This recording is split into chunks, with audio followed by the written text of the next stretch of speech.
Hey guys, Assalamualaikum. It's me Nina and welcome back to Nina Story. Untuk story kali ni, Nina akan ceritakan tentang satu kes pembunuhan yang dah pernah terjadi tapi dah lama dah lah. Kisah dia ada satu family ni yang kena bunuh beramai-ramai tapi tak tahu siapa yang buat. Yang pelik tu kan, ke semua mangsa tadi ni kan tak ada tanda-tanda bergelut ataupun nak selamatkan diri. Diorang ni macam pasrah dan terima je apa si pembunuh tu buat dekat diorang. Selepas diorang ni dah mati pun, si pelaku tadi masih tinggal dekat rumah diorang dan bagi ternakan diorang ni makan. So jiran-jiran yang tak tahu apa-apa ni, diorang fikir keluarga tadi tu masih menjalankan rutin harian macam biasa. Tapi sebenarnya diorang dah pun mati masa tu. Sebelum Nina mula cerita, Nina nak beritahu awal-awal, okay, story kali ni adalah unsolved case. Kalau yang tak suka cerita yang tak ada ending, korang boleh skip video ni dan tengok video lain, okay? So without wasting any time, let's get started.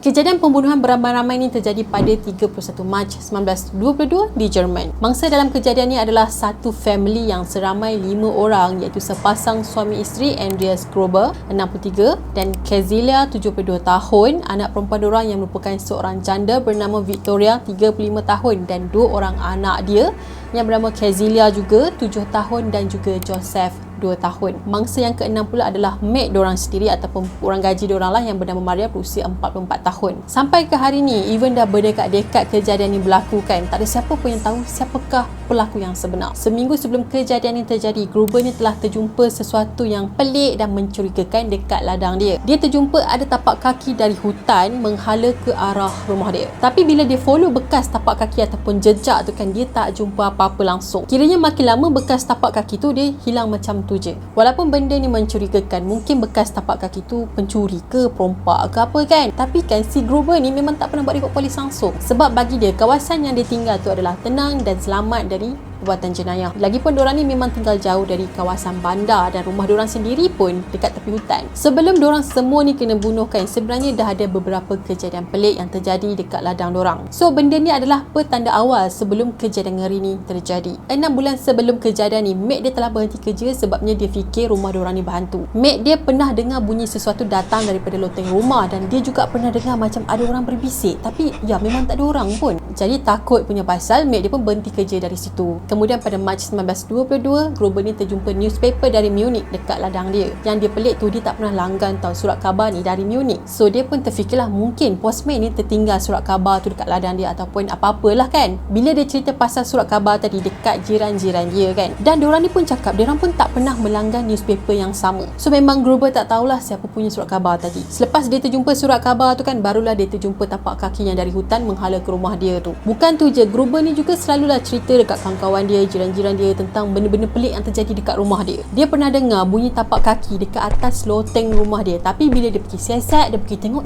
tak ada orang pun. Dan pernah juga ada kejadian yang mana ada tapak kaki ni atas salji dari hutan tau. Bila dia ikut jejak tadi, dia terjumpa kunci pintu yang dah pun pecah dan pintu tadi tu adalah di bilik mesin dekat ladang. Sampailah pada satu hari tu, family Gruber ni telah terjumpa maid yang baru yang nak bekerja dengan diorang. Dan maid tu datang ke rumah diorang pada 31 Mac 1922 yang mana pada hari diorang ni semua kena bunuh. Baru je nak datang kerja, tahu-tahu kena bunuh guys. Seram. So semua orang dalam rumah tadi tu kena bunuh termasuk maid tadi dan diorang ni dibunuh pada waktu petang. Dipercayai Gruber, isteri dia dengan anak perempuan dia serta cucu perempuan dia yang bernama Kezia tu telah diumpan ke ladang. Dan dekat sinilah diorang telah dibunuh seorang demi seorang dengan cara dipukul dekat kepala dengan menggunakan cangkul. So dengan menggunakan senjata yang sama, si pelaku tadi telah ke rumah Gruber dan dia telah bunuh si Jeff yang tengah tidur dekat dalam dia punya katil yang bersangka tu kan. Dan kemudian dia telah bunuh maid diorang ni yang ada dekat dalam bilik dia. Tapi kan selepas beberapa hari kemudian, barulah orang tahu tentang apa yang terjadi dekat keluarga si Gruber ni. Esok tu selepas hari kejadian ni kan, ada 2 orang lelaki ni yang datang ke rumah Gruber nak order kopi. Tapi bila diorang panggil-panggil tak ada jawapan, tak ada respon, so diorang pun balik je lah macam tu. Kejadian ni terkantoi bila Kezia ni tak datang sekolah berhari-hari. Lepas tu cikgu dia dah pun mula risau. Cikgu dia pelik lah, kenapa Kezia Kezilia ni tak datang sekolah, lagipun mak dia ni tak ada cakap apa-apa pun. Kotlah anak dia demam ke ataupun pergi jalan mana-mana ke, dan memang mak Kezilia ni tak update apa-apa pun dekat cikgu. Lagi satu, biasanya family Grover ni dia akan pergi ke church setiap hari Ahad, tapi pada minggu tu diorang ni tak datang. So pelik lah kan. Pada 4 April, seorang jiran diorang bersama lagi 2 orang lelaki telah datang ke rumah untuk mencari Grover. Masa diorang sampai tu, keadaan rumah tu memang sunyi lah, dan diorang decide untuk cari diorang ni dekat ladang. Pada masa ni lah diorang telah terjumpa 4 jasad yang dah pun kaku berlumuran dengan darah terbaring atas jerami. 4 jasad tadi tu adalah Grover, isteri dia Victoria dan juga Kezilia. Tak lama lepas tu diorang telah terjumpa 2 lagi jasad, which is dia punya maid dan juga Joseph yang mati dalam rumah diorang. So diorang ni pun cepat-cepatlah buat report polis pasal kejadian tadi, tapi kan polis tak pernah pun jumpa ataupun tangkap siapa yang membunuh diorang ni. Awal tu polis ingat kejadian ni adalah bermotifkan rompakan, tapi rupa-rupanya tak guys. Sebabnya barang-barang berharga dalam rumah tu ada je, contohnya macam duit apa semua tu kan, tak terusik pun. Lagi satu, tempat kejadian ni sebenarnya dah terganggu dengan orang luar dan mengganggu bukti tempat kejadian. Yang pertama, beberapa orang kampung dah pun pindahkan jasad tadi dan diorang ni siap masak lagi dekat dapur rumah Grover tu. Kenapa diorang nak kena masak dekat rumah orang? Mungkin nak macam-macam kopi lah kot macam jomlah kita hidang dekat diorang ni datang untuk siasatkan kita hidang-hidang. Merindu. Yang kedua pula, polis memang tak jumpa langsung motif kejadian ni. Nak kata kena rompak, tapi duit ada je dalam rumah. Dikatakan selepas family tadi ni kena bunuh kan, si pembunuh tu masih tinggal dekat rumah diorang selama beberapa hari. Buktinya haiwan ternakan Grover ni telah diberi makan selama beberapa hari, dan makanan yang ada dekat dalam rumah Grover pun dimakan oleh si pelaku. Jiran diorang juga ternampak ada asap yang keluar daripada cerobong sepanjang minggu kejadian tu. Sebab itulah diorang fikir keluarga Grover ni ada dekat rumah dan masih menjalankan rutin harian macam biasa. Tapi sebenarnya itu bukan keluarga Grover, tapi adalah si pembunuh. Polis memang tak jumpa cap jari dekat tempat kejadian sebab kawasan tu pun dah terganggu kan. Lagipun diorang nak datang siasat selepas tu pun dah tak boleh guys. Sebabnya orang kampung ni terus musnahkan ladang tadi selepas daripada kejadian pembunuhan tadi. Sebab kenapa diorang musnahkan ladang tu? Sebabnya diorang tak nak ingat tentang kejadian ngeri tu tau. Sebab tu diorang musnahkan ladang tu.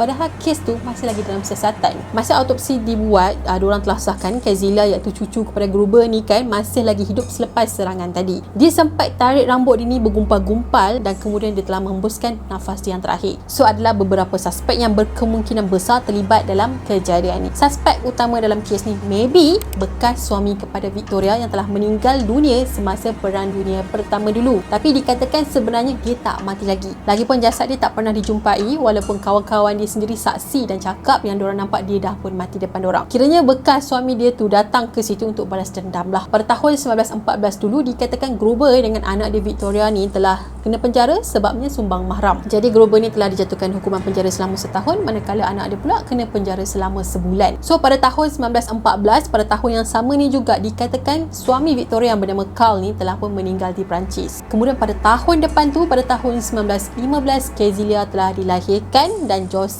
pula dilahirkan pada tahun 1919. Dan sasarlah pada tahun 1919 tu si Carl ni dah tak ada kan, dan ya, anak siapa kan dia ni? So ramai yang percaya kemungkinan besar budak-budak tadi itu adalah hasil sumbang mahram daripada mak dorang dengan atuk dorang. Tapi ada juga yang percaya maybe budak-budak tadi itu adalah anak Victoria dengan jiran-jiran dorang. Tak tahulah lelaki mana. Selain dorang suspek suami Victoria, dorang juga suspek maybe boyfriend Victoria yang bernama Lawrence yang pertama jumpa jasad-jasad diorang ni adalah suspek dalam kes ni. Sebabnya Lawrence ni adalah orang pertama yang terjumpa jasad diorang dekat ladang. Orang pelik lah macam mana dia boleh tahu keberadaan diorang ni, dan dia juga telah menyentuh jasad tadi ataupun mengganggu jasad tu lah sehingga mengganggu penyiasatan polis. Tapi apa kaitan Lawrence dengan kejadian ni memang tak dapat dibuktikan, so sekadar teori je. So akhirnya walaupun apa-apa jenis teori yang keluar, kes ni masih lagi tak dapat diselesaikan. Lagipun kes ni telah pun ditutup secara rasmi pada tahun 1955 selepas tak dapat apa-apa clue. Jadi guys, Nina nak tahu pula teori daripada korang. Adakah korang percaya maybe suami dia yang buat, ataupun korang percaya Lawrence tu yang buat, ataupun korang rasa orang lain yang buat? Benda yang bagi Nina agak pelik dekat sini sebabnya mangsa-mangsa tadi tu macam tak ada langsung tanda-tanda pergelutan nak selamatkan diri. Diorang macam terima je kesalahan diorang, apa yang akan timpa dekat diorang, apa yang akan terjadi dekat diorang. Kalau polis pun tak jumpa motif, apatah lagi kita kan. So Nina nak tahulah, kalau korang ni ada teori sendiri, korang boleh komen dekat bawah. And that's it for today, dan Nina harap korang suka dengan video yang Nina kongsikan pada hari ini. Kepada korang yang belum lagi subscribe channel Nina, korang boleh subscribe di bawah dan turn on notification, dan kita akan jumpa lagi in next video. Bye bye. Assalamualaikum.